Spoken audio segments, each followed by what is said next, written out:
I wanted to do something which was closer to the reason that I even started doing this in the first place, which was to just talk about films.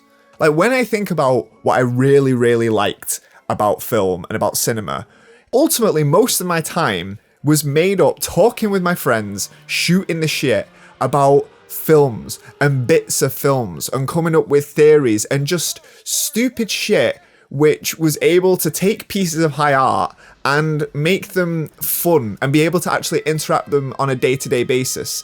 Like, why does Marcellus Wallace have a plaster on the back of his neck? And you'd come up with theories and shit like that. And this seems to have gone completely. There's a time and place to make a deep video essay. I mean, I'm still doing that now. But by doing that, I felt that, like, the passion that people have, it doesn't feel like it's there because everything's too intellectualized and everyone's making a thing of, like, why don't films look the same anymore? And it's 28 hours long. I just want to talk off the top of my head about some of my favorite scenes. And I could have done this as a formal video and wrote it out and whatnot, but I feel like I wouldn't be getting across what I really feel about it in that sense, because, like, a film scene is so personal to you. Like, let me get a normie one out of the way, for instance. I think The Dark Knight is still one of the best films ever made. I still think that it's up there with some of the best work of Bresson and Tarkovsky and Dreyer and all of the other people that I talk about. I think The Dark Knight is as perfect an action adventure film can be. And the reason I think that is because when you look at the structure of The Dark Knight, it's just set piece after set piece after set piece, and that's how the film's structured, and it never slows down. And I've always said that there are 3 films I think of that are like the perfect action films because they get it. They get the importance of creating a set piece after another. They don't want to let us go. It feels as though they want to entertain us endlessly. And there's 3 films with that. And I think it's The Dark Knight, I think it's Terminator 2, and I think it's The Empire Strikes Back. Because when you describe those films, you describe the scenes. You say, Dark Knight opens, it's got the what's it called? The bank heist. And then when he invades the pencil trick bit, you've got at the party, you've got the car chase, you've got the bit on the boat. It's bit after bit after bit after bit. And it's the same with like Terminator 2. Go watch Terminator 2 and look at how many action sequences there are in that. All of them, in many films, they would be the climax of that film. But there's like 8 climaxes throughout, and it's the same with The Empire Strikes Back. There's so many great sequences, and every one of them, it's like a chunk, it's like a block that you remember as you describe. Because scenes are important to people. And do you know, like, My Dinner with Andre is probably a film without a scene in it, because you can't dissect any little section from it. You can't take a little moment away from that and say, that's my favourite bit, because it's just the sum of the entire thing. But in The Dark Knight, even with all that, do you know what my favourite bit is? It's the bit where Batman goes and he thinks that he's saving Maggie Gyllenhaal, and then it turns out he's at Two-Face, and then Commissioner Gordon says, he wanted me to lock him up in the MCU. And then it cuts to the Joker with his head out of the car, and the sound is just all taken down, and you just hear this trembling bass as he's driving through. That is one of my favourite scenes in all of cinema. And the thing is, it's not even really a scene, it's more of a moment. It's like in Star Wars when Luke goes to look at the 2 suns. It's a scene, but it's just a moment, and there's something intangible about it. In The Dark Knight, I think it's that there is a crescendo that goes on, and at that moment, when Gordon says he wanted me to lock him up in the Marvel Cinematic Universe, it's a realization, it's actually a reprise from the constant action that's going on. It's that brief moment that you're able to breathe, and his reveling, like the way that he's just enjoying what's going on, it's so fucking good, because you realize, wow, he is unstoppable. you can't do anything about this character. And it's just the act of him driving through the city.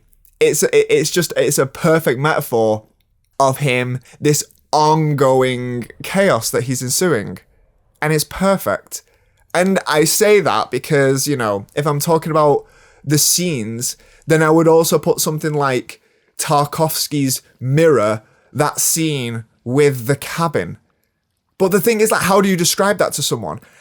I can describe a set piece from The Dark Knight. I can describe why the opening, why the opening bank heist is so good. But when it comes to those things that actually impact you, most of the time it's something intangible. That mirror scene is just godly. It's as though it's from another planet. You see these two children and this quiet murmuring in the background, and then the bottle falls off, and then the camera just moves slowly, and we see the brief reflection in the mirror of just these embers, and then we slowly pan, and the water drips from the top of the roof on the flames, and the families are perfectly composed, and they just stare. And it means something to them, and they don't know what's going to come next, and we just watch along with them. And we're watching this important memory that's so destructive and beautiful. I've made a career basically analysing stuff like this, but there's also that thing where it's like, you know, sometimes you can't analyse it. Sometimes you watch a bit like that, and you think, I don't need to say anything about it. Everything about it is right there. And this is the thing, this is one of the reasons why, rather than making a list of the top 10 scenes of all time or anything, I think it has to be spoken of like this. Because what quantifies a scene? Is it those large set pieces? Or is it something that's so personal to you? Because I thought probably my favourite scene of all time, I mean, this would change on a day-to-day thing, but if I thought, okay, name your favourite scene, it's not even really a proper scene. It's a moment, and it's in Fanny and Alexander, and I've referenced this probably 20 times before on the channel. The matriarch of the family is waiting for everyone else to show up. The rest of the family return from the theatre, and they're coming home, and she's looking at them from the window, and she says, "Here comes my family." And the camera cuts outside it's still inside the home, and the camera looks outside, and it's the most painterly picturesque thing you could possibly envision. It's an old lady watching multiple generations of her family playing with one another in the snow as they return for their Christmas festivities. And it's the most beautiful thing you'd probably ever see. It's the most human emotion that you can capture on film, and you don't need to say anything about it. It is just that. But then it's pointless, I think, me making like a formal list of the best scenes, because it would be made up of stuff like that. Stuff that's like not scenes. Like a scene is Al Pacino in the diner with McCluskey and the Turk, and then the train, he goes back because Tessio said, "I'll put it up in the toilet. It's got an old pull handle. Put the gun up there." And then Michael goes back there. He's feeling around for it. We don't quite know if the gun's there. The train is going past. He holds his head. He comes to sit down. And then Al Pacino just looks around nervously as this freight train increases. That's a scene. Because it's like a 5-minute sequence of this high built tension. It's formally crafted. Whereas everything else that I'm mentioning, it's more intangible. But then I'm missing stuff like Yee Yee. That bit where, I mean, fucking Yee Yee, like, again, that's a film where it's made up of these little moments that just mean so much. You've got her looking out of the window and the red light in the distance that just happens to be in the position of where her heart is. And it's just like this lone heartbeat that's imprinted over a skyline at twilight. You've got him crouching by the bay as the waves crash up. You've got that quiet hug that the two share. Like these are my favorite scenes, but there's not a lot to talk about them unless if you watch them, everything's already in it. There's nothing more that can be said about it. And so then I think, but then I thought about this and I thought, these are my favorite scenes. So, okay, I'm making a list like that, but then Fanny and Alexander, Yee, what else goes in there? Pink Elephants on Parade? Because that is one of the fucking best scenes in cinematic history. That is so avant-garde. Can you imagine? I work for Disney and I'm like, all right, I've got this idea. And we're going to make, our next film is going to be about an elephant with big ears. And so it's chastised from the circus. And we're going to have a scene in which everyone in the entire world will cry, where the mother is going to cradle Dumbo and it's going to look up and a single tear is going to come out. And we're just going to see her trunk wipe it away. And it's a journey of him with his mouse friend. And he encounters some jive talking birds. But in the middle of all this, we're going to get Dumbo drunk and he's going to start hallucinating seeing pink elephants. And Dumbo and Timothy Q. Mouse are going to get bladdered. And we've got the guy who wrote, what did he write? He wrote the 3:10 to Yuma theme song. We've got him to write Pink Elephants on Parade. And it's a fucking spectacle. It's like Holy Motors. It's like the intermission in Holy Motors.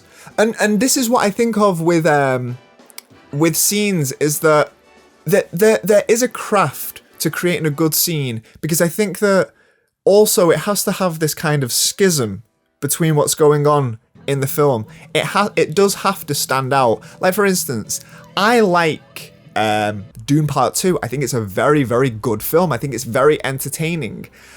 Apart from perhaps, I mean, no, it has a couple. It has a scene where we're on the Harkonnen planet, and it's like the gladiatorial scene.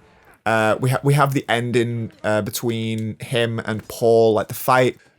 These are the moments that you can extract and separate from the rest of the film, and they stand alone. They work on their own, but they just happen to be how would you say? They happen to be emphasized by the rest of the film. By being a part of the rest of the film, they do become better. But if you were to take them out on their own, they still work. And I think the difference of like modern filmmaking is that there's either too much of a reliance on that, and they just throw something in that doesn't work. And do you know what it is now? It'll be a dance scene. It'll be like, because they want to make something iconic. So you've got like the ending bit from Saltburn, which is a guy dancing, and it's just like, that's memorable in and of itself, but it doesn't feel congruent to the rest of the film. It has to be that perfect balance, like Pink Elephants on Parade, or the intermission from Holy Motors, in which, like, Holy Motors is a film that's comprised of vignettes of different genres, and even within all of that they're so separate from one another, that intermission still stands out as something that doesn't fit into this already fractured, fragmented world. Do you know what I mean? I just wanted to talk about scenes for a while. I just wanted to talk about them for a little bit, because I'm not using any references here when I'm talking about them. And the reason that I'm using this format is because I just wanted to talk about them off the top of my head. Because I think that when you start talking about cinema, or it can be anything to be honest, but I'll use cinema. When you start talking about cinema as this craft or this art that you have to dissect, which is fine, but when you constantly have to make something about it and you constantly have to talk about it, I think that there is a limitation in speaking about it in this incredibly formalized structure of, what is now video essay formats, because you should be able to talk about something with passion.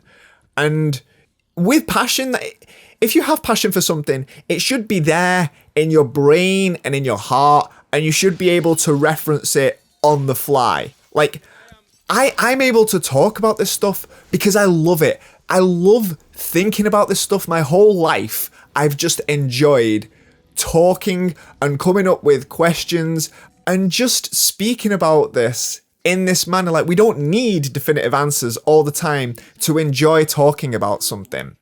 I think that the discourse around film, I think it's become very insincere because of this. I think that people are either talking about film to, for lack of a better term, grift and make something that they hope is popular. Like, I always say it, but it's, you know, why this actor is good, or and it's just, it comes across as so soulless. We need more of this. We need more things where, if we have the internet, we need to be able to use it in a manner where things can be actually sincere, because we don't have to bypass the whole system in order to create something that people can see. You can just make something and chat shit like you did with your friends, but at least we can kind of have a community around it where we all also recognized those little niche moments. I'm sure that someone listening to this also feels something similar to what I say when I'm talking about The Dark Knight and Fanny and Alexander or anything like that. And it needs more of that. We do need more of these kind of conversations in which, you know, I think about films like this, and rather than crafting a persona and a format in order to get these ideas fundamentally across, I should just be able to use my own passion to be able to talk about it and put it out there. I say this, and my next thing is probably going to be a big video essay anyway, but as I said, there's a time and there's a place for them. I wanted to try and get through this video actually without speaking about The Godfather, because it felt too easy to do, because The Godfather is the film of films. It always has been, it always will be, and I'm not sure if anything is ever going to overtake The Godfather as the greatest film of all time. And I can very comfortably say this because it works on every level. The Godfather appeases everyone. It's the reason why, like, not everyone is allowed to say The Lord of the Rings are some of the greatest films of all time. Like, the Sight and Sound list, they basically aren't allowed to say that, because it's too not high art. Whereas The Godfather, that appeases people in the same way as the Lord of the Rings films does, but it's also high art. They have Gordon Willis as the cinematographer and Francis Ford Coppola, and he won a Palme d'Or, and so it's vindicated as a piece of high art. And I'm not saying that it's bad for that, but I also think that when we look at other works that are as good as The Godfather, I mean, it's still my favourite film, but other works that are as good as The Godfather that don't quite have that status as though we're allowed to appreciate it on the level of The Godfather. But at the same time, The Godfather is still the ultimate film because anyone can watch it. Every moment in The Godfather is just exactly what it needs to be, and it's so good at it that you could have seen the Godfather film once and you'll know exactly how it goes, because Walter Murch edited that film perfectly. It's like, all right, we've got this bit here, and now we go here, and now we go here. You know exactly what point you're up to in The Godfather. Like, think about, here's how good The Godfather is. Mo Green is in the film, 2 minutes, and he's so impactful and so important that Hyman Roth references him as a bargaining chip to Michael when he says there was a man that built Las Vegas. He got a bullet in his eye. His name was Mo Green. There has to be some luck involved, because no way can you just craft a film that's so confident in introducing characters, and that we all, like, most people watch films, like great films, and then by the time they're trying to reference those films, They don't even remember the name of the main character. Who's the name of the main character from L'Avventura? Most people don't. Everyone knows fucking Tessio. Everyone knows Tessio because he's got the scene where he's got Luca Brasi sleeps with the fishes, but then he's also got the scene of, can you help me out, Tom? And then Tom says, Tom Hagen shakes his head, and the look of Tessio's face, and he realizes he's going to get the Carlo treatment. They choke Carlo before they even leave the compound. Carlo puts his foot through the windscreen and they're still on the compound.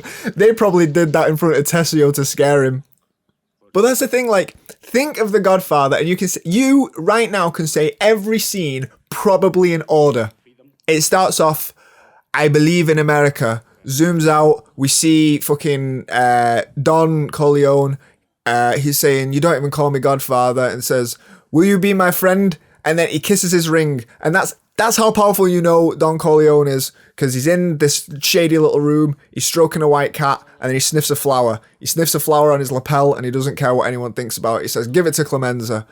Cut outside. Oh, we're at a wedding. First 15 minutes of the film, just going around introducing everyone. We hear about Michael. He shows up in his army gear. Sonny breaks a camera. Sonny's wife says, it's not this big. It's not this big. Oh, it's this big. Turns around, is disappointed because Sonny's in the other room. Tom's got to go find him. And he goes, oh, Sonny, pounding muff again. Johnny Fontaine rocks up and gets rattled, slapped across the face. Luca Brasi has a nervous breakdown. The old man, who's clearly friends with Mama Corleone, his teeth fall out. And you can just go scene by scene by scene, and everything's memorable. There's a bit where Sonny punches a ghost in front of Carlo. Mo Green becomes a ventriloquist at one point. Go listen to it. When he says, I talked to Barzini, I don't know what spectre is channeling through Mo Green there, but Mo Green ain't the one who says that. Go listen to it. I talked to Barzini. Someone else is saying that other than Mo Green. That's probably like the spirit of Hyman Roth that's manipulating everything from the puppet strings. The Godfather title with the hand of the puppet strings, that is the hand of Hyman Roth operating above Mo Green as he speaks to Michael in Vegas and says, I talked to Barzini. That was a thing, wasn't it, back then, though, in the 70s? You can, they still do it now, but the technology, they get away with it more. The ADR in, it's in The Godfather Part 2 as well. Michael says, what is it that he says? It's like, you know that my father was good friends with Hyman Roth or something like that, and you can really see that that's not Michael that's saying that. But we let him off. We let off films that have minor Do you know what though? Some people don't. Some people measure films with a minor technical imperfection, especially if it's made fucking pre-1985. Let it off a bit. You can't let the fact that Salo, because sometimes the camera shakes, or sometimes there's a zoom and the camera isn't as steady, or things are out of focus. People say because of that the film doesn't look good. I'm like, mate, it's made in fucking Italy in 1975. Let it off. The fucking director got killed for this film, supposedly. I don't know if I believe that. But there's also, there's some controversial ones as well. For instance, I don't think that the Oldboy corridor fight scene is the best fight scene. And it's not because I don't think that it's a good scene. I think it's very good. And I think it's the perfect way to display it. I mean, because Oldboy is the story of Odysseus, I think that the idea of like in ancient Greece, in the Homeric heroes, they had this idea of kleos, which was this idea of it's a heroism, it's a legacy that's left of how people will speak of you after you die. And so in many ways, it's like the heroic actions that you take they only truly mattered if they're placed within a mythological framework, in the sense that people are going to speak of you as you were a legend or a myth, as though the reality of you isn't necessarily what's important. It's about the perception of you in the eyes of those that continue to live after you. And so it makes sense to present the action. I mean, it's almost a tapestry in and of itself. It's almost as though it's etched inside marble. It's two-dimensional. It's like a hieroglyph. And so I like the perspective of it from that, and I think that it's a very experimental, very cool, unique, interesting. It's brilliant, really. It is a brilliant scene. However, what I will say is that it's also perhaps more ambitious than it was able to execute. I think that the scene is good up until perhaps the halfway point of the scene. I know this is very controversial, but I think the reality of it is Choi Min-sik isn't a fighter, and that's fine because the whole point is his character's not a fighter. But it's also this idea that he ascends beyond the human realm. I mean, just naming him Odesu, we are putting him in Homeric levels of a hero's tale. And so what he is almost beyond human. And I'm fine with that. I'm completely fine with that. However, if that is the case, I think that the execution of the scene needed to have an intensity that it doesn't quite possess. I think that there needed to be a brutality in the violence that is committed within that scene. And I think that if you break apart that scene, and it's very difficult to do because the manner in which it's shot is so antithetical to how most action scenes are shot. Most action scenes are shot in coverage where you're able to edit through and essentially disguise the bits that come across as too artificial. But when you shoot all from one master and just track left and right, you get to see everything. And that's great if it's choreographed to a level of complete mastery. And because of the limitations of the people involved in that scene, you can't choreograph it because Choi Min-sik isn't a fighter. And it's recognizable. The other people, I'm sure that plenty of the other extras are involved. I'm not sure if all of them are if you watch it. But because I can see 20 people taking on one person, you know, I'm not watching Donnie Yen do it. I'm not watching Iko Uwais, however you pronounce it, from The Raid. They have the capacity to whatever it is that you choreograph, they can do it. Even if you choreograph it so that they're able to display someone that doesn't have fighting skill, they are far more capable of doing it. And that's why I could never say, like, that scene would be in my favourite scenes, even though the execution and its intention, sorry, not the execution, but its intention, they're perfect. It's exactly what you want from film. However, at that point, I think that when you're bringing action into the fray, then you can criticize it for technical imperfection. I don't think technical imperfection is as criticizable when we're talking about the technology that's used. When we're talking about, you know, lighting and audio and whatnot, up to a certain point. However, I think that action, the way a person performs, that can always be criticized. And it's why in the 60s, I fucking hate this attitude that emerged in the 60s, where you can see, like in fucking Nouvelle Vague was responsible for this bullshit. When you see them performing, they liked gestures. They liked unnatural gestures. So when you see someone like a Brigitte Bardot in the Serge Gainsbourg video that she did, and what she's supposed to do is she's supposed to do these movements that are like very snappy, very what a dancer would actually be capable of doing. But she's putting them like hands in front of her face, then to the side, da da da. What a dancer would do is make those movements statuesque. Yeah?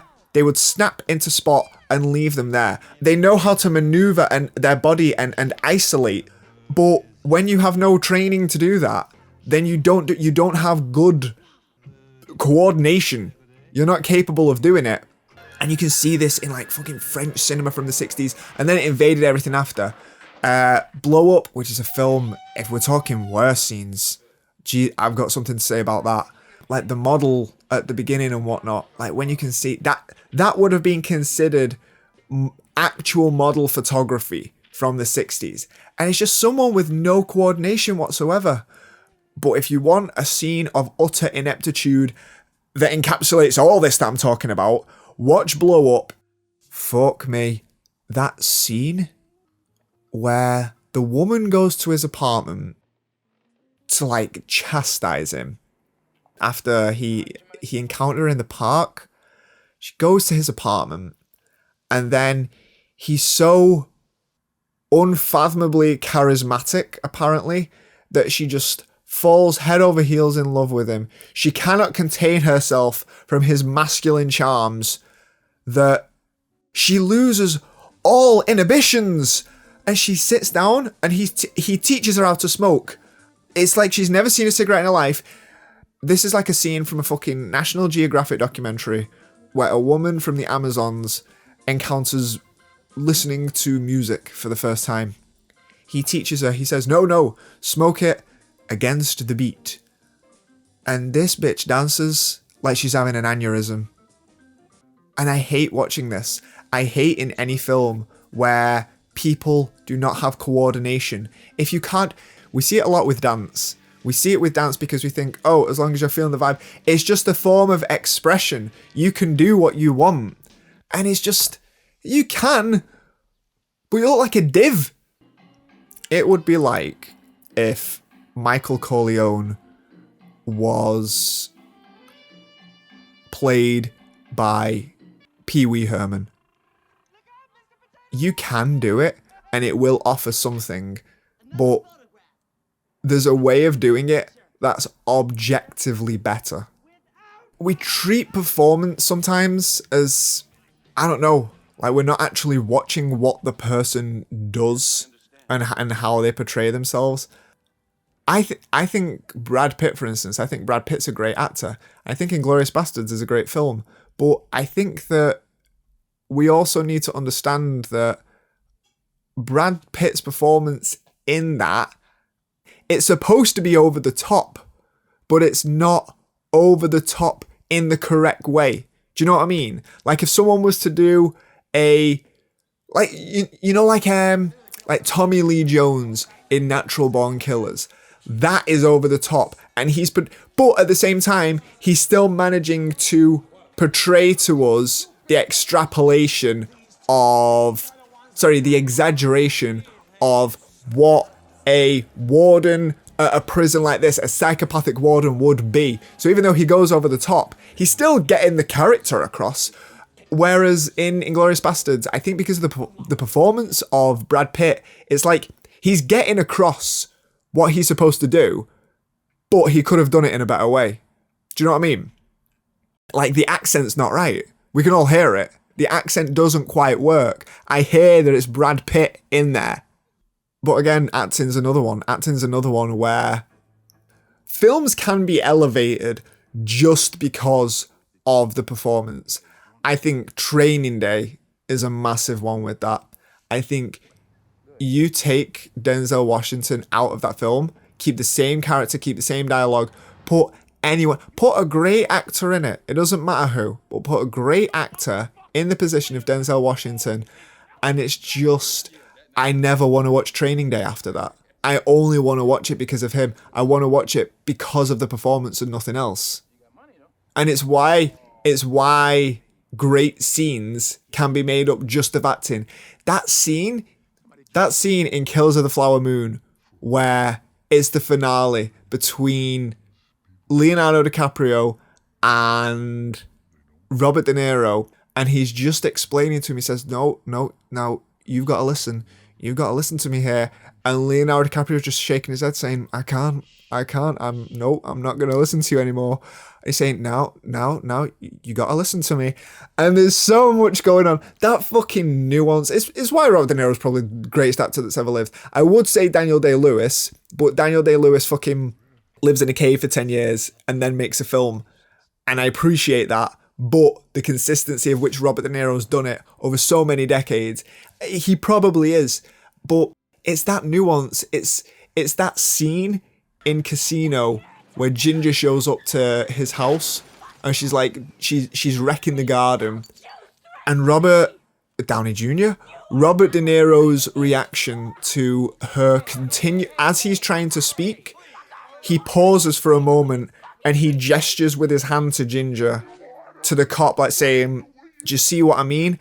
And that little understanding of how a person that's so stressed out would deal with something that's out of their control, he gets people on such a level that he's able to portray them perfectly, that not that many people can get, and he's done it all throughout his fucking career. It's why The Day Hunter is probably, it's like the perfect scene, isn't it? It's like the perfect scene from a film. It encapsulates everything that we've been talking about so far. This idea of being in a moment of such stress that De Niro captures, because it's boiled up, and that point where he slams down on the table and just goes, ah! And he screams. And it's a mixture between the I'm gonna kill you scream and I wanna cry, take me home scream. But yeah, there's ways to talk about film that after a while, everything is said about them and you want to try and bring something new to it. Like, I know for a fact that the finale for The Good, the Bad and the Ugly is one of the best scenes of all time. It's perfectly edited.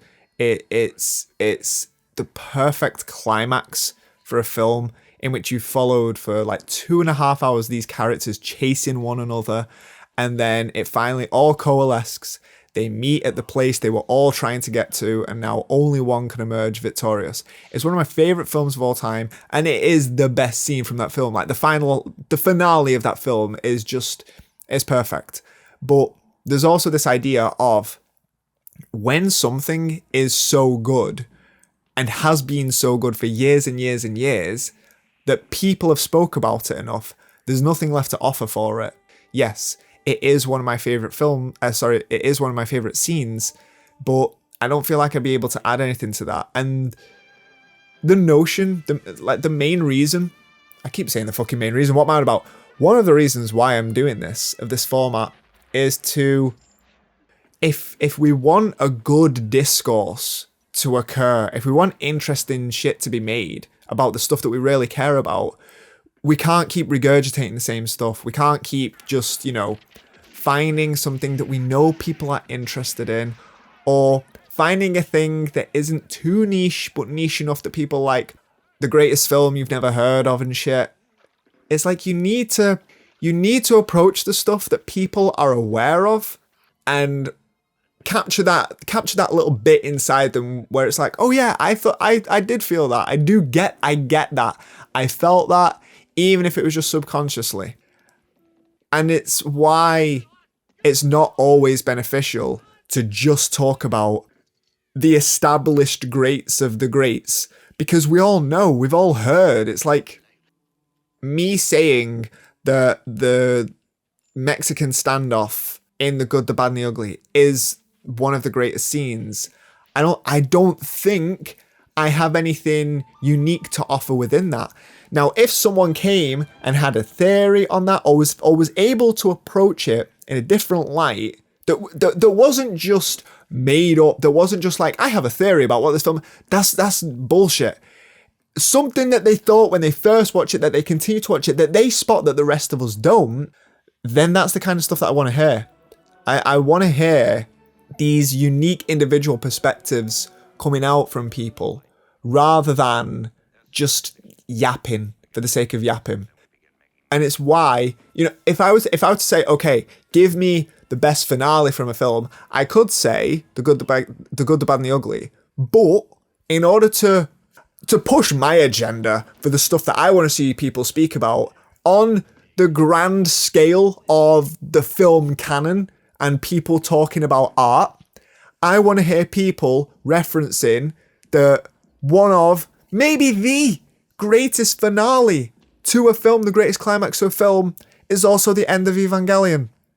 It is. Measure it against The Godfather, measure it against The Good, the Bad and the Ugly.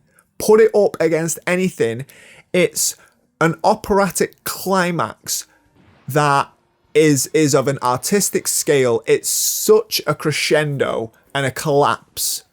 It's difficult to have a comparison with it because the scale of what's going on there is so big that, spoiler, we're talking about a threat to humanity, and the climax is everyone in the entire world dies except for this depressed loner that still thinks that everything revolves around him.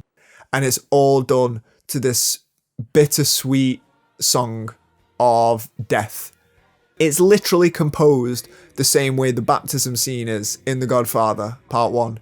You know, where the juxtaposition between Michael's decision to he's ingratiating a multi-generational curse, perhaps, on his family, because while he is enacting God's work, he's also enacting Satan's at the same time. And we're seeing the juxtapositions between the two because that is Michael. Michael is not someone that hides anything. Michael is the contradiction. Michael is a Hamlet. What he says and what he believes will always be at odds with one another. And at the same time, they do not contradict what he is. It's why he's so complex as a character. And that initial juxtaposition, the power of it, is the same in the End of Evangelion. That Komsusotot song that plays in the background while everyone explodes and the entire world screams, and there's this hyper-sexualized being that hovers over the earth, and this miserable teenager that's so pathetic watches it all and still is making everything about him and his own foibles. It's a climax of such proportions that, one, it's difficult to match it in anything else, but second, people have to treat this as the level of artistry that it is. It's not like one of those things where people would say, I don't know, like something like Ex Machina, like it's something groundbreaking. And again, actually, that's a better example of what I was talking about earlier, of scenes. Describe to me the scenes of Ex Machina without using the dance. You're not allowed to use the dance. Because that's why this does my fucking head in. When did this quirkiness come out where everyone really loves dance all of a sudden? And they think that it's so... This is like 2010 Tumblr epic random levels of comedy. And yet we're seeing high Oscar-winning, Palme d'Or nominated people involve themselves in this. These things are done to be memorable because they need it. They need it for the trailer. Going back to what I was saying, people would treat something like an Ex Machina, I say that because it was the first one that came to my head, they treat that as more high art because it has, I mean, I don't know how, people would say, oh, it has a lot of philosophical quandaries. It's a very worthwhile discussion of the social utility of now because it's valid about what it's talking about. The fact of the matter is that something like End of Evangelion as a whole, but End of Evangelion is the ultimate climax for it, and it's the film, so it's what I'm talking about. That is something which is also incredibly valid to talk about now. It just happens to be from the perspective of someone that is a loser. But it's very interesting because there's a lot of people that are like that. There's a lot of people that say Travis Bickle is literally me. There's a lot of people that say Shinji is literally me. And this is interesting. I've always thought this was interesting to watch Evangelion and to not only identify with the character, because you're allowed to have a character that has a lot of flaws that you recognize within yourself, but to revel and say that by the end, yes, that person is me.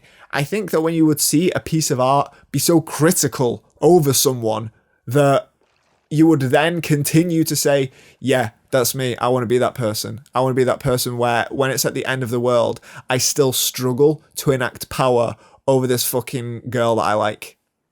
who thinks I'm disgusting.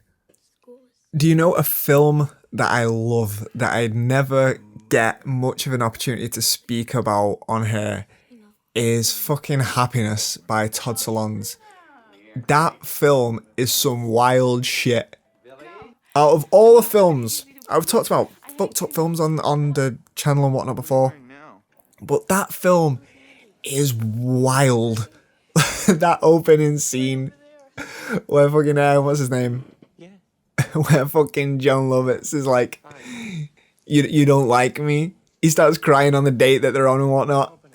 He snatches the gift away from her. He says, I'm champagne. Like that.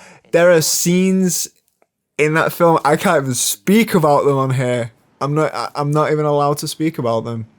But go watch that film.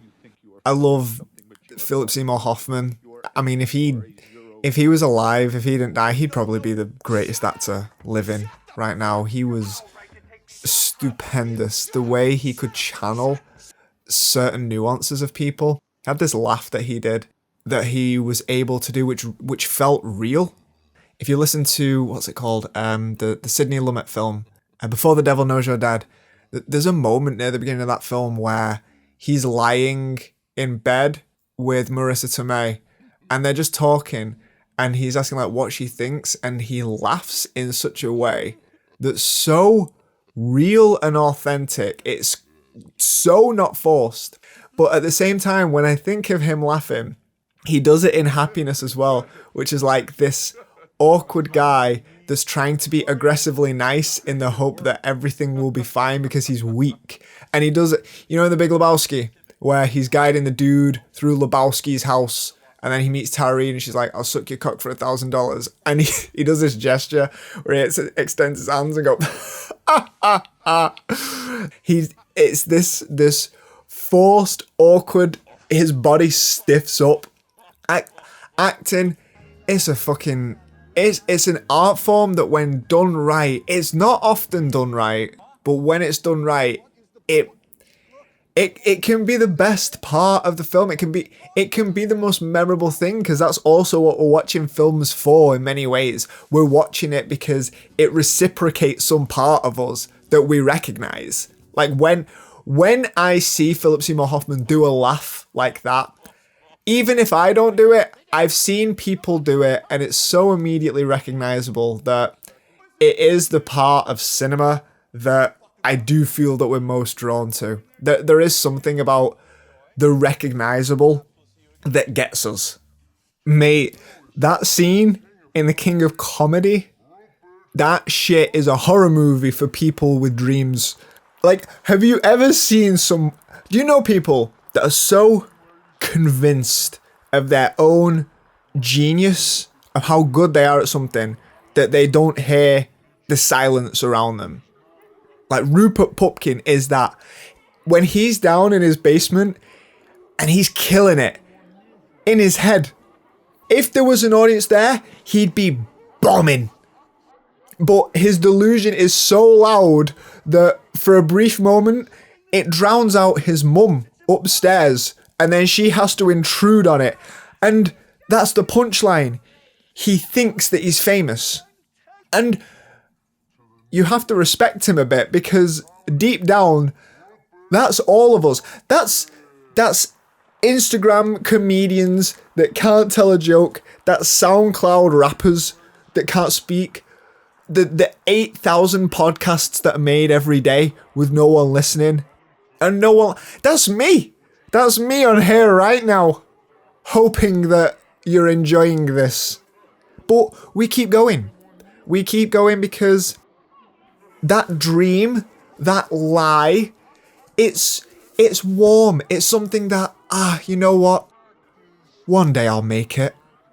And that one day I'll make it, that's better than most of reality for most people. Because reality is your mum upstairs telling you to keep it down. Reality is when Rupert Pupkin stands in front of that screen, it's two-dimensional.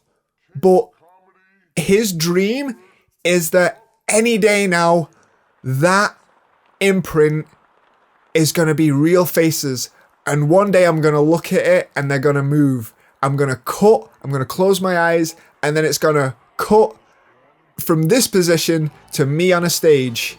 It's going to be like the 2001 jump cut. That's all life is. We're just waiting for that perfect jump cut of Rupert Pupkin standing and that audience becoming real.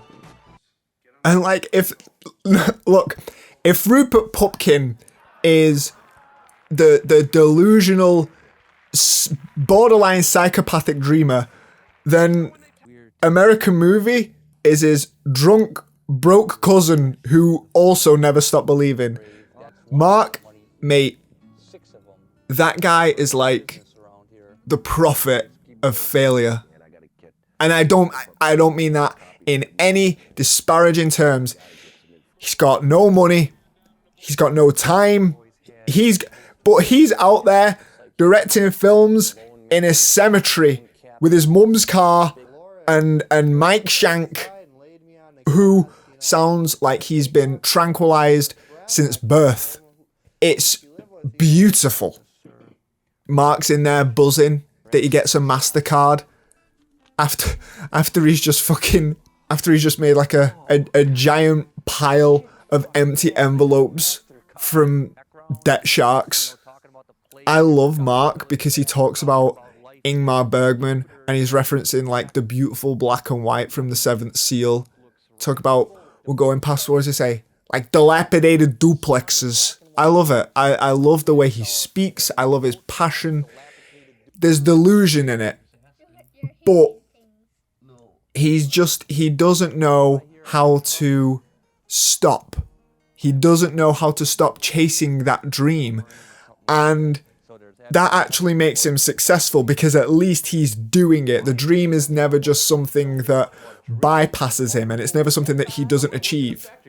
Even if the limit of what he does is his film Northwestern that he needs to get his uncle in, he's willing to not give a shit what anyone else thinks in order to get it out. And because of that, he's most serious artists, most high art people, they don't have that courage that he has. He's willing to come out in public and be Mark Borchardt. He's willing to go on the David Letterman show and be that.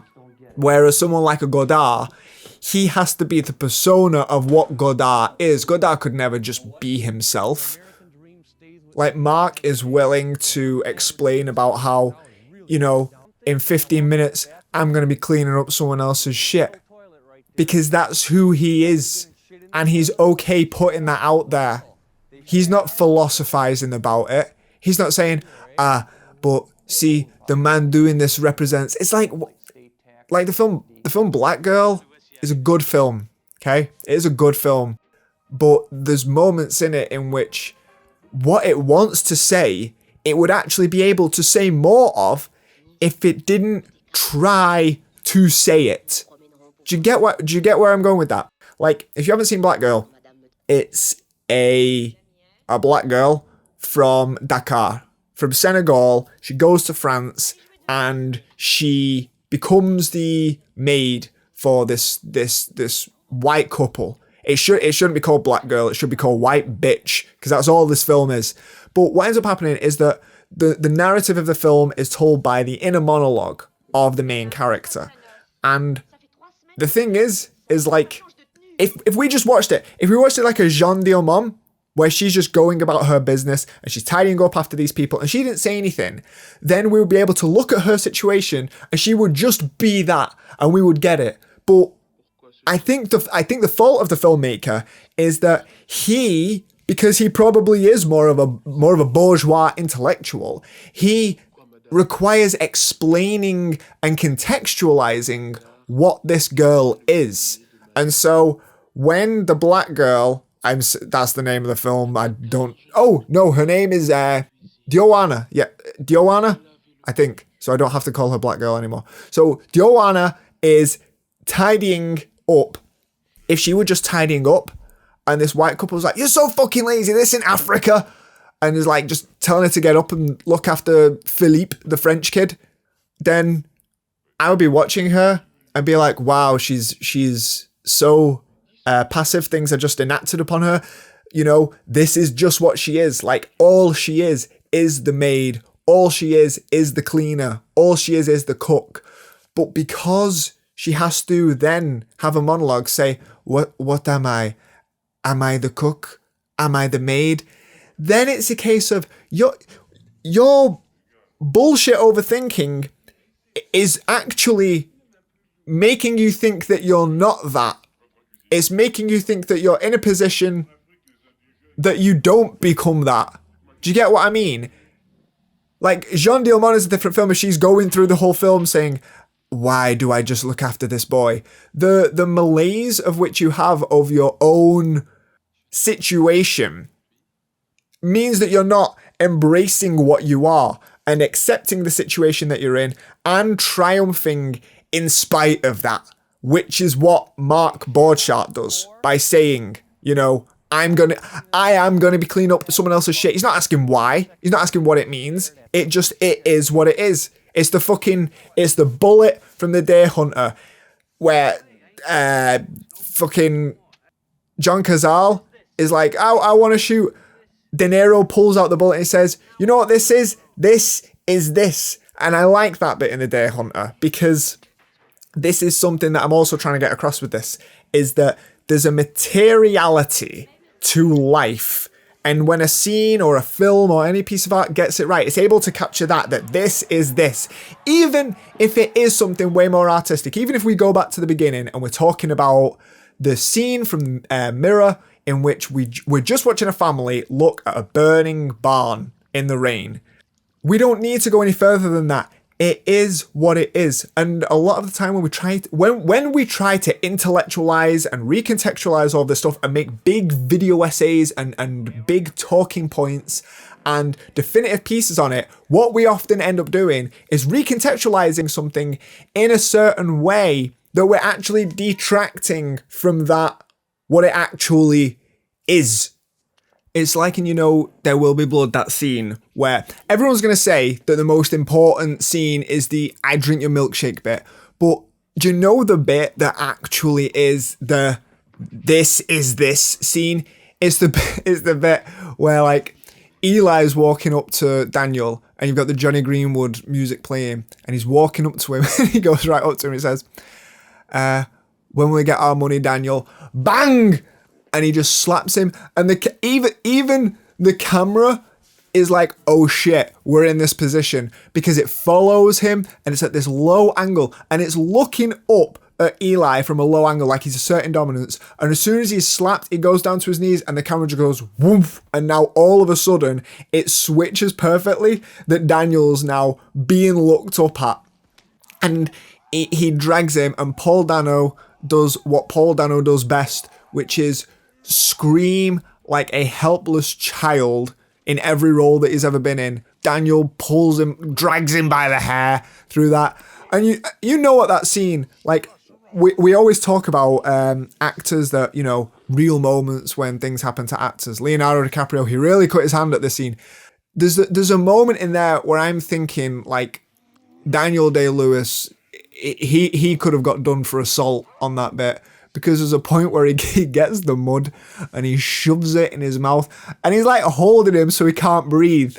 And like at the point where Paul Dano's flailing around, like Daniel Day-Lewis goes, oh, like he's aware that he's choking him here. And it's when Eli spits it, because it's a real reaction where he's choking, that ho from Daniel is the moment, because Daniel Day-Lewis is his characters at that point, that method acting. At that point, he's like, this is real to me, and you're just play acting, so I'm going to make it real for you. And so he puts the mud in his mouth, and as soon as he starts to choke on it, then it becomes real. Then it's not like, oh, I'm Paul Dano, and I'm playing this character. It's, I'm Eli Sunday, and I'm actually choking, get this man off me. And his laugh of that, it's like the power dynamic that the Daniel Plainview is actually real, and he's making this world real around him. Like, look how much control he has. I can make you physically react to the act of what Daniel Plainview is doing, not Daniel Day-Lewis. But then he holds him and he says, I'm going to bury you underground. That is some cold, hard shit. I'm going to bury you underground. And then he like puts his hand on his head as he stands up. There's things like that. There's things that you can't philosophize too much about this stuff. There's a visceral nature in film that we have where we want to suspend our disbelief. Yeah. We want to suspend our disbelief, but we want the things that we see to feel real. I'm all for, put it this way, the reason that I like the films that I do and the reason that I like something that like a Persona, which is a completely intellectual, thought out, it's one of my favorite films of all time. I think it's a perfect experimentation of cinematic language. I think it's a piece of art which embodies what cinema is. Yeah. In the sense that you take the same philosophy from Persona, you take the same message that's being said in Persona, you can't do it in any other art form. You can't do it in painting. It doesn't work as well in literature. The very nature of it works perfectly for cinema. And because of that, I always call Persona a perfect film, because it takes what cinema is and uses it on the level that film should be used for. Everything about it, the split screen, even the idea that the actresses do look similar to one another. It's perfect in that regard. But the reason, because it's a hyper philosophical film, it's a film that you need to think on, and because of that, there's many films that also fall into that category that you do need to think on and say, it's good because of this, but there's no passion in it. You don't feel it in your gut of why it is good. Do you know what I mean? Like, I think Battleship Potemkin, for instance, yeah, that's a film that we have to understand from a film language perspective. It's a piece of propaganda, but we understand it from a film language perspective because of how important it is to the history of editing and everything from the Soviet montage crew. Some of them are hard to watch. There's films like Battleship Potemkin and Earth, which, put it this way, I'm not a big fan of Earth, the 1930 film.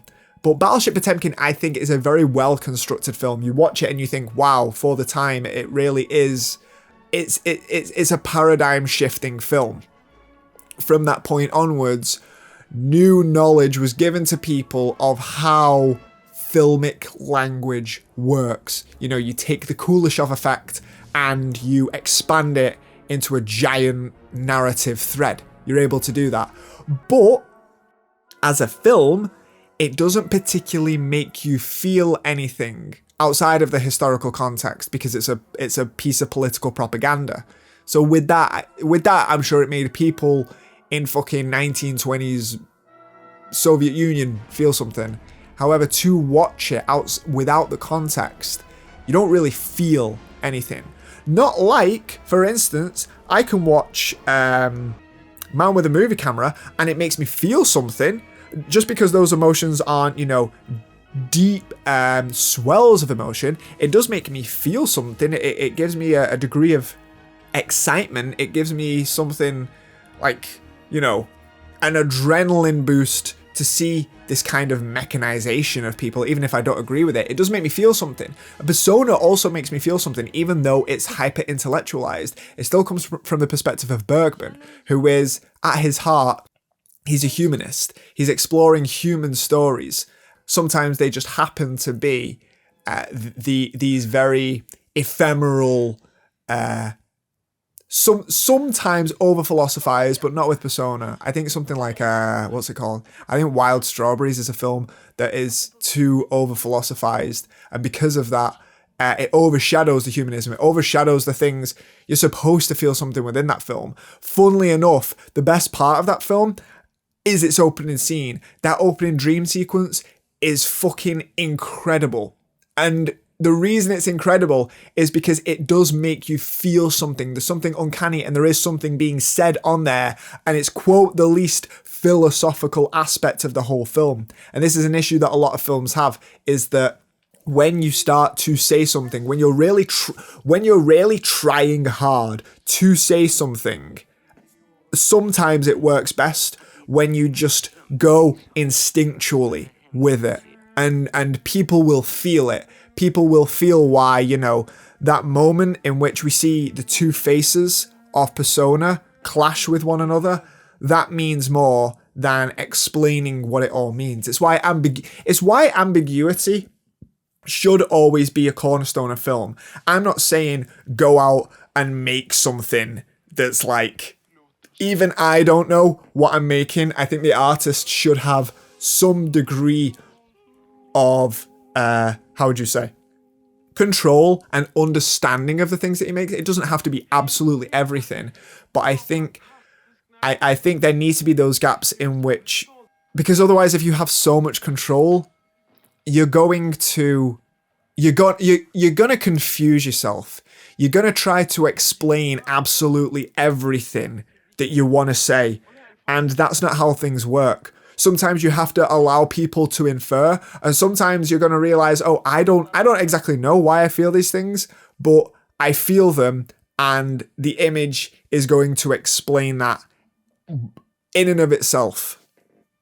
And that's why someone like David Lynch works as well as he does.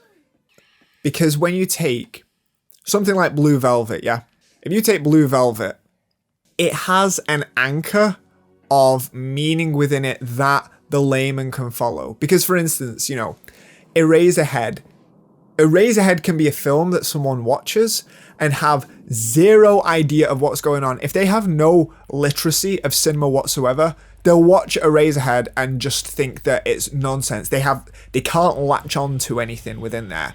Obviously, like if you've watched it and you're more familiar with film, then you're going to be able to say, okay, there's some kind of anxiety-driven thing going on. There's the relationship, a strange fracturing of the familial structure. He's a father of this thing which is so alien to him. There's this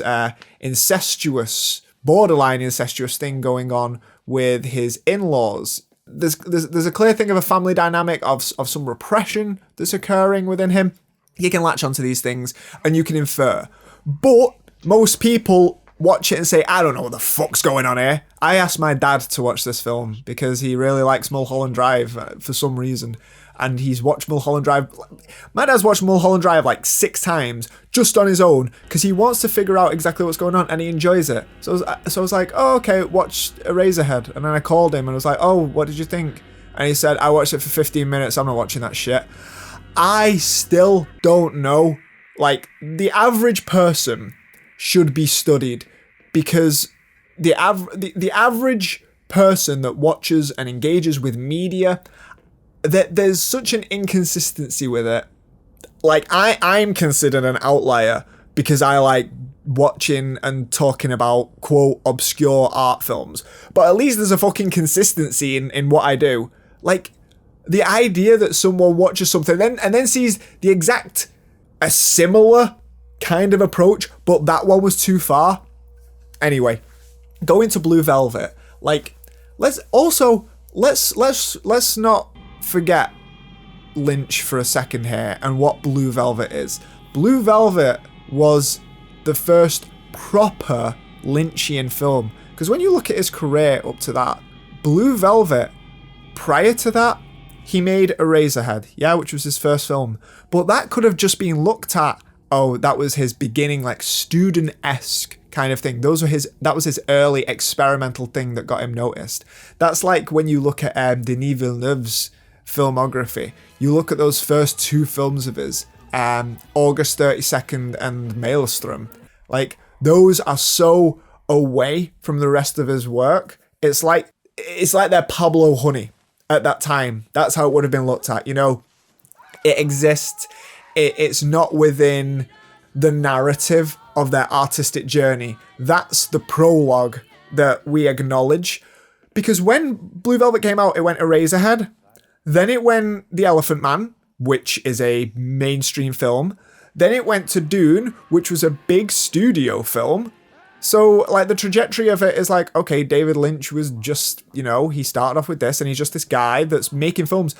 Elephant Man and Dune, they're not they're not lynching in the way that we know it. And then he comes with Blue Velvet, and then it's as though his entire film language is right there. Everything, like the Americana aspect, wasn't there before. He never shot like with this saturated red, white, and blue.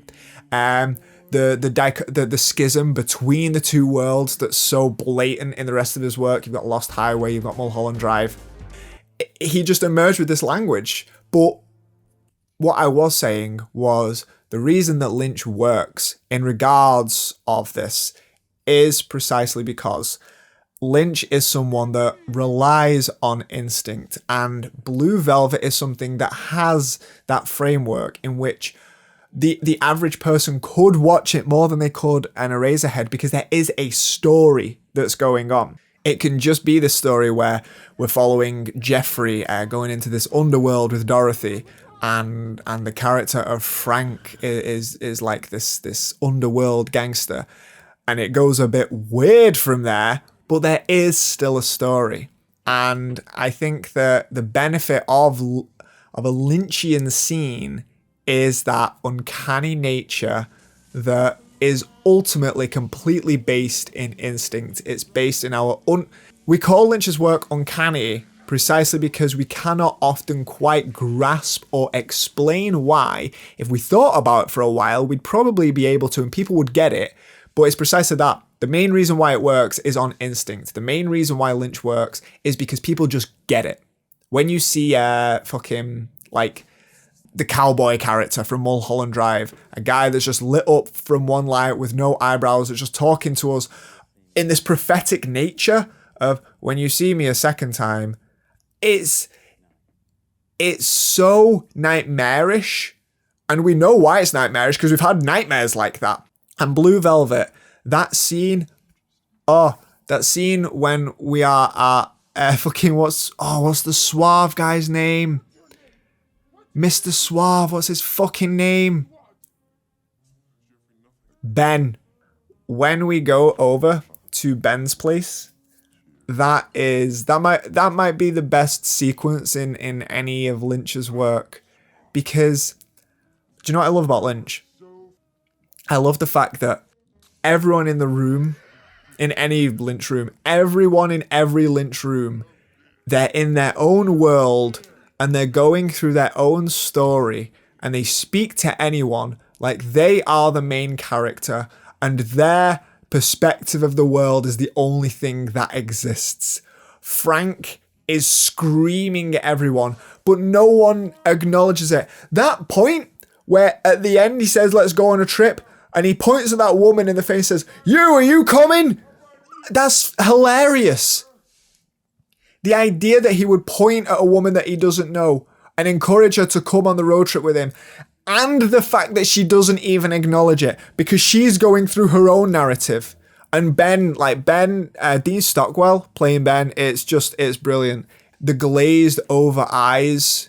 And again, in that scene, I completely forgot, like, so much of that scene is shot in, the same way that Kubrick shot the Delbert Grady scene of The Shining, where it's a 180 degree. He broke the rules of filmic language. You're not supposed to shoot like that, but you can if you want. And he shoots back and forth, 180 degrees to shoot Delbert Grady and then to shoot Jack Nicholson. He does that as well in Blue Velvet, but the difference with Blue Velvet is that when it keeps shooting back and forth, at the back of the room, there's a door. And there's something going on behind that door, and we don't know what it is. You don't even need to imagine. You can remember a dream that you've had in which people are talking to you about, there's something going on in that room over there. And it's right there, and you could go in if you want, but for some reason you don't. And so forever, there's just this innate mystery of what, while you were in the vicinity, in the presence, technically in your exact vicinity, something mysterious and of vital importance was going on, and you don't know what it is. That's what works with Lynch. That's why people are like, oh, Lynch's work is just pointless. No, it's not actually. It's very aware. Lynch is very aware of what we as people feel. And that's the most important thing when it comes to films, is that ultimately you want a piece to make you feel something. And it doesn't matter what it is, but, you know, there's plenty of work that really, really tries. There's a piece of shit film I don't like. What's it called? I saw it on Shudder years ago. We Are the Flesh. It's a film about... It's a post-apocalyptic film in which a brother and sister, they're in like this building / cave with essentially the devil, and they're forced to have sex with one another. And then it's just like, it's a film that would be in many ways Lynch-esque. This idea of a devil character, you know, like Willem Dafoe in Wild at Heart. This character that's unexplainable, and at the same time, I mean, even like Frank in Blue Velvet, at the same time is so omnipotent. And this is a film like that, but because it's trying really hard at everything meaning something, then it ends up meaning nothing, because there's no passion within it. There is a very big distinction that I see in art, and we actually talk a lot about this very often in our book club that we have. And it just so happens that a lot of the books that we've spoken about deal with this. But I also, probably is my bias, is because I also noticed this. I noticed this. We spoke about this with Camus, with The Outsider. We spoke about this in Blood Meridian, and it was a case of, you know, I find that one of the fundamental questions put forth by a lot of people is this idea of the questions of materiality, particularly if you've read Camus, this idea of, do any of our musings, do any of our thoughts ultimately matter when the reality, the actual reality of life, is a purely material reality. The only things that matter are the things that are here now. We don't have any great influence over anything. We should just embrace the things that are. And I find this interesting in an artistic perspective also, because it's what I'm talking about here. This idea that the moment that you start to overthink, the moment that you start to recontextualize something, or the moment that you try and explain it, you're kind of removing the essence of what it is. What something is what it is. And we'll never understand a true context of something because things are too complex. You know how, what is it? The Tristram Shandy novel, The Life and Opinions of Tristram Shandy Gentleman, is a novel by a guy called Lawrence Stern, yeah? And it was made, I believe, in the 1700s. I might be wrong with that, don't quote me, but I thought it was the 1700s. And the whole point of the novel is that it's a structural farce, in the sense that it's attempting to tell someone the life and opinions of Tristram Shandy, who's the main character, but by the time that it explains one aspect of him, it needs to give context to why that is. And so it goes on to another narrative to give context to that. But then as it's explaining that narrative, we have more context there. And so we need to create another narrative. So in order to understand who Tristram Shandy is, essentially what the novel does in a farcical manner is it keeps having to explain things, and then it has to explain that, and then it has to explain that. And in many ways, the whole thing is just a joke. But if you do think about it for a bit, yeah, it's a case of, in order for us to understand anything, we would need the context of everything, and we don't really have time for that. And so most of the failings of a lot of art is that it tries too hard to explain what it is, even in its basic presentation, rather than just being. And I think that certain films get that, and sometimes you can actually do something incredibly simple. Insert your whatever you want to call it, your ideology, insert your agenda, insert your thought process into it as little as possible, and just do what you think would happen. And you actually end up saying more. Like, a film that I think succeeds on such a good level is Bad Lieutenant by Abel Ferreira. Harvey Keitel in that film, mate, this guy is out of his fucking mind. Have you ever seen someone go so far past redemption that he loops back around to being holy? That's Harvey Keitel in Bad Lieutenant. He is a mess. That scene where he pulls over, I'm not even going to talk about that scene. But here's a guy that loves smoking crack. Like, that's his main attribute. And he's so angry at being alive. He hates being alive. He's snorting coke in his car while crying about Jesus. Like, he is not a bad, he's the worst lieutenant. The title for this film is not correct. It should be called Worst Lieutenant. But the thing, this film could be a film in which Abel Ferrara took it and wanted to explain more about the penal system and about the imbalance of power between police and whatnot, but he doesn't. He just shows stuff for what it is. It's a guy with power and he has problems, but he's still a powerful man. And he just wants things to be good. It's a weird balance, isn't it? Because most of life, the interconnectedness of life is incredibly complex. And so if you want to look at things like that, then it's like The Wire. You realize that everything is connected and no one's really in charge. It's just all of these systems that are interplaying off of one another. And it creates this chaos. But it's a chaos that's in it's so fine-tuned with one another that everything just kind of balances one another out. It's a cycle. It's like the fine-tuning of the universe. If things were just off by a little bit, it'd just be endless entropy. But things are just fine, that there's just the right amount of chaos. But when you look at an individual's life, it's actually incredibly simple. You can repeat the stories. It's why archetypes exist, because there's only a handful of types of people, and Harvey Keitel in Bad Lieutenant is just one of those people. I mean, if you took most people in power, like most men that are able to carry a gun around and have leadership, it's not going to be hard to find many people that are this. He's smoking crack and has a rosary.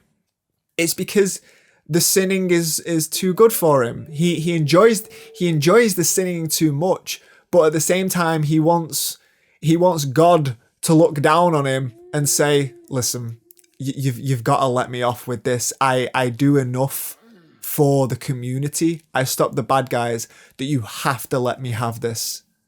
And that's why that scene in the church, spoiler, but that scene in the church where he's crying and then Jesus appears and he says, "Where were you?" It's just, that's the whole point of this. You reach a point where everything is said imagetically, that you don't need to say anything else. You know what that is. A crackhead lieutenant that fucking does the worst shit imaginable.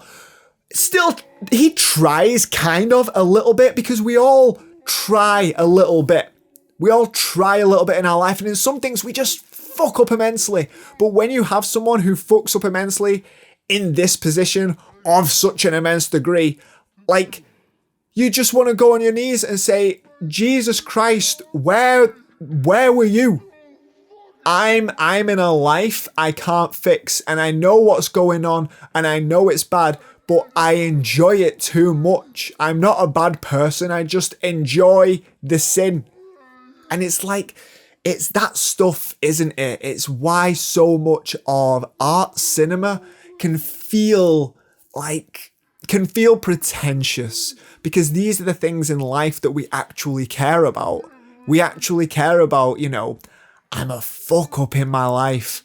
Like, I'm useless. I want to destroy the world. I can't pay the bicycle thieves.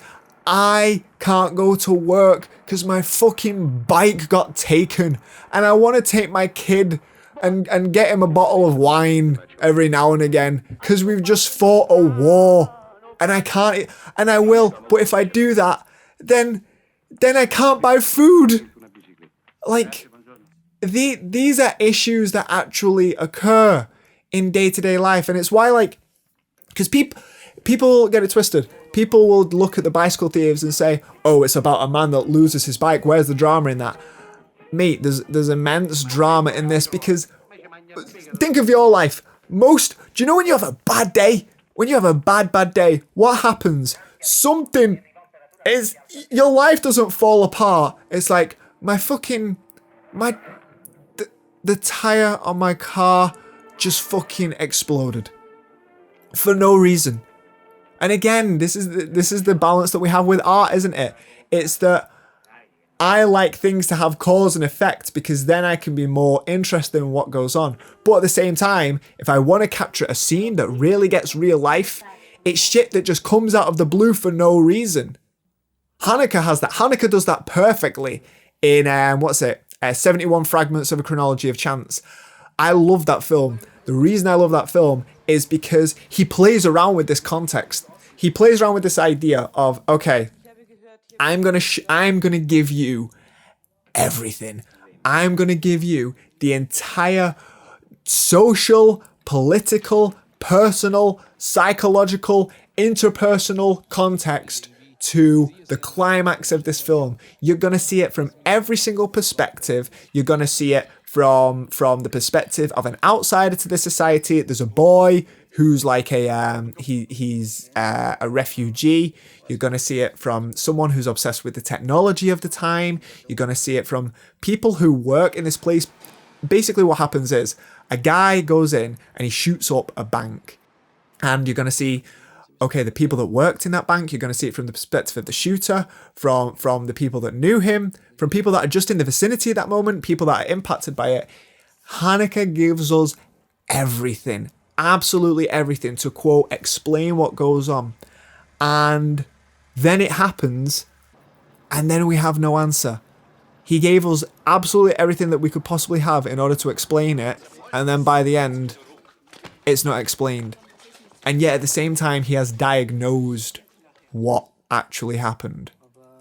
Do you know what I mean?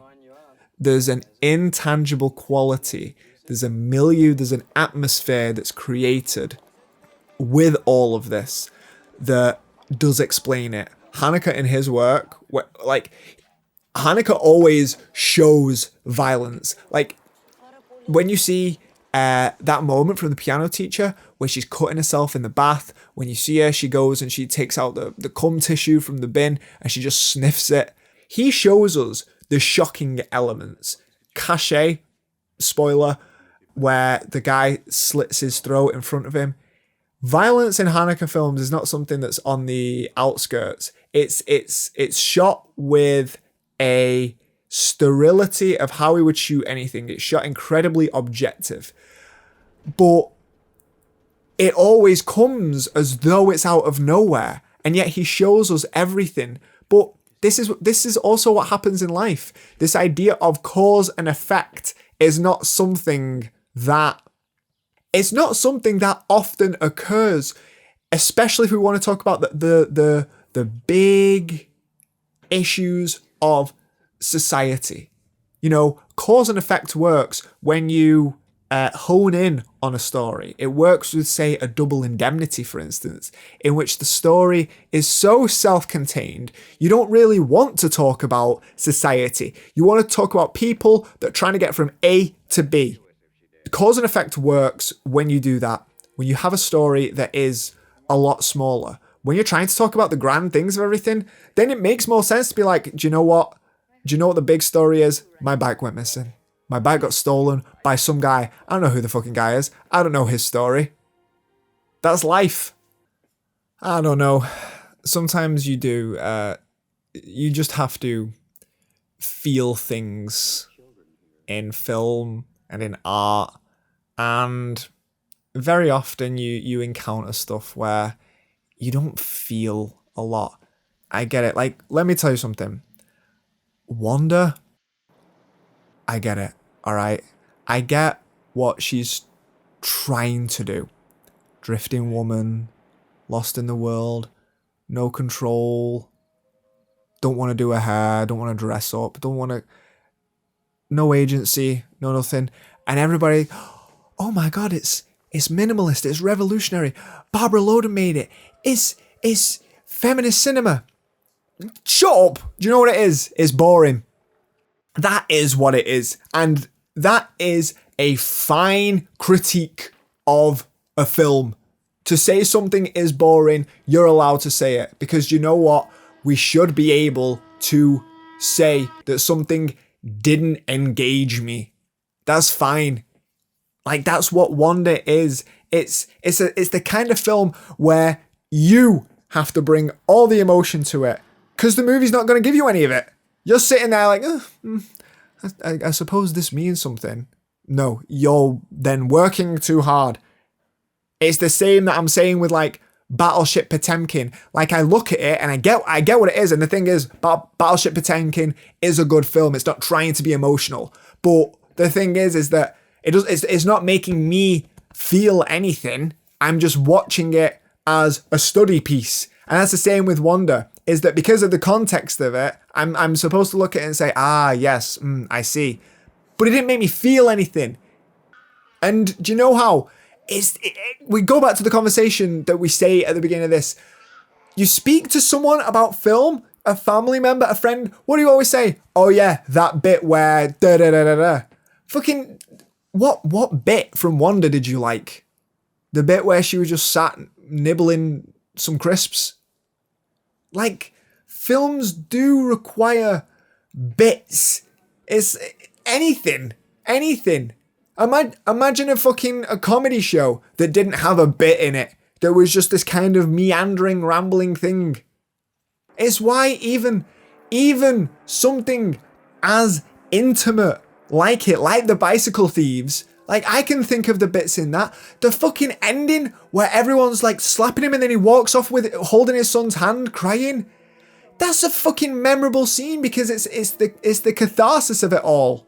It's the same reason why I'm not big on Antonioni, because the drifting meaninglessness of it doesn't capture you. It's not offering anything. This film's about meaninglessness that capture something, that do make you feel it, like An Elephant Sitting Still. That captures that emptiness, that loneliness, that what comes next, but you feel with it.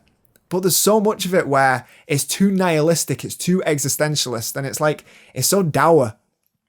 This is just the personal take that I don't think art needs to be beautiful in a sense, but it does need to be beautiful in its aesthetic representation, even if the beauty is something ugly. Ugly is beautiful because what makes something beautiful is it being something of an aesthetic achievement that makes me feel something, that alters my perception of things internally. And Wanda don't do that. It's a film, it don't show up for you. Now, Gina Rowlands in A Woman Under the Influence, mate, that is a film. That film shows up. That film fucking cries on camera. And when you watch it, you feel it. Because it's not like, oh, she's sad and she doesn't know what's going on. This film grabs you and says, fucking look at this! It forces you to feel something. You can't look away. It's like, you recognise this? You recognise this as your wife or your mum or you? Like, that moment where Peter Falk, like, surely you have seen this somewhere. Like, Peter Falk, when he's trying to explain to her, when he's trying to explain to Gina Rowlands, like, you didn't do anything wrong. You're making him uncomfortable. He's trying to look at you like this. He don't know where to look. Like, that is life right there. That's what life is when you're trying to convey something to someone and they don't get it and you're not upset at them, you're not arguing with them, but they did your head in, and it's like, I mean, fucking, that's why Cassavetes was what he was, because he understood the angst of the average human being. He understood the imperfections of the average person, that we're all just trying. We are all just failing, but that's okay. Like, Not everything that we do needs to mean something. Not everything that we do has to have a perfect beginning, middle, and end. It's just these little vignettes that emerge in our life that serve as like a memory, that serve as some, I don't know, some anchor to like our great story that we want to talk about. You know what is good? You know what's a scene? Festen by Thomas Vinterberg. The scene that I see now, the other film that he did, The Hunt, which is fucking great, which is Mads Mikkelsen, in which a rumour is spread about him that's so untrue. But the whole town believes it. They think he did something to one of the children in the town, and he didn't. And no one will let it go, and no one will believe him. To the point that people just start beating the shit out of him when he goes to the supermarket. And it's fucking awful. It's a harrowing film. But that scene when he's in the church, the father of the girl that won't believe, it was his friend, and he won't believe him. And it's just like, this is shit like this is my nightmare. It's why when I watch Who's Afraid of Virginia Woolf, I have to watch it through my fingers, because anything that's a social faux pas that's not me doing it, I'm just like, oh no, don't, you're gonna ruin it. Like a person in public that's disrupting the atmosphere which we should all be abiding by. Oh, I can't do it. There's a level of self-preservation, self-awareness that it's like watching a comedian bomb. Like, I can't do it. I can't watch it. I could watch fucking ISIS videos before I could watch that. But there's that scene where he's in the church and he like looks over his shoulder and sees his friend, and it's while everyone's singing A Christmas Carol, and he just starts and he starts banging because he's so fucking stressed, and he's making noise. I'm like, oh, just please just finish the song and then deal with this outside. Don't bring the entire town in on your fucking trauma. We don't need it. It's like imagine rocking up to like a church and whatnot with your family, and you're thinking, oh, do you know what? It's Christmas time, let's go to church. And it's the one time they go to church, and then there's just this man screaming about why people are calling him a sex offender, and it's like seeing someone fight at Disneyland. You just don't need it. But Festen, mate, Festen is like if somebody snuck a camcorder into a white family's version of Get Out. But you never leave. And you have to go through it all in real time. And it's just fucking miserable. You have to sit with these Danish people that don't give a fuck. They don't care. Because you go inside and there's just this tension. There's this, you know, like how we imagine Marie Antoinette and the court of the French nobility, how they were all like skipping around in powdered wigs and finding everything gay and queer, and they were just happy to be like that. That's what this family is. But except there's something in the room that makes it feel like, yo, someone here is gonna like say something like really crazy, and I don't know what it is. You can just smell it, but bourgeois Danish people can't smell it. And then we're waiting to see what it is. We don't know. And then the son gets up like it's fucking open mic night, and he tells a story of his father. And you know the worst bit? It's that the rest of the family keep eating. It's the reaction. Have you ever said like some harrowing shit? Have you ever just like spilt your guts to someone and said something that was so meaningful to you, and then they go, yeah, okay, well, anyway. And then they move on. And it's like, that was supposed to completely destroy your entire world. And you all just moved. If that didn't get to you, what will? What can I do that will get to you? And you realize, oh my God, I'm in the presence of monsters. My family, normal middle-class European people, oh my, they They might all be monsters. They're freaks. And then they all dance. There's a scene where they're all doing a conga line through, and then he emerges like Count Orlok, stood there just waiting for these fucking husks of people to just accept some humanity inside of them. But listen, what was the point of all this? I wanted to make a very quick video about my favourite scenes, and I don't know if I did that. I may have just rambled on. I could keep going forever like this. Like, you've got Come and See the finale, which is like the most frightening, awful sequence in all of cinema. Like, you can't even joke about that. It's too much.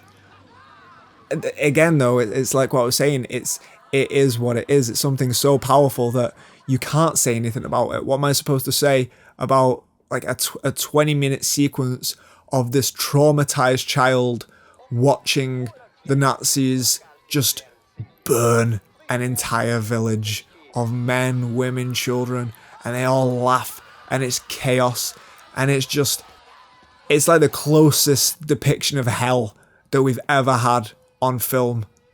And so yes, it is one of my favourite scenes, but I don't know how to segue from that. But I mean, there's loads, and they're all personal to me, a lot of them. Like that scene in Werckmeister Harmonies where we encounter the whale for the first time, and then that music just plays, and oh no, the opening scene from Werckmeister Harmonies. Oh my god, no, that's the best scene, where he's talking on this cosmic level of like the planets aligning and an eclipse occurring, and then the light just, oh my god, no, that scene is fucking top 10 of all time. He goes on this monologue about how an eclipse occurs, and all of a sudden the equilibrium of the entire earth is shattered, and the birds, they don't know where to roost, and the animals, they hide, and the fear of this great unknown that's just occurred. But any moment, the light will just briefly shine through again. And then just as he's telling the story, he's told to leave the bar, and they all just, mate, that is a level of poetry, because it's what Bellatar also succeeds at, because he has his own crew, like a crew of people that he uses over and over again. And it's always composed to music. And I personally have a big bias with that, because I think there's something incredibly cathartic when something is composed to music. I just feel as though, I don't know, it's like, I've said it before, I fucking like Hamilton, because it's just that, it's like an excess, isn't it? It's a surplus of humanity inside of you, because you add another abstract level to it. When action is composed to music, I think perhaps it's the best thing that art can achieve, when there's a symbiosis between the two.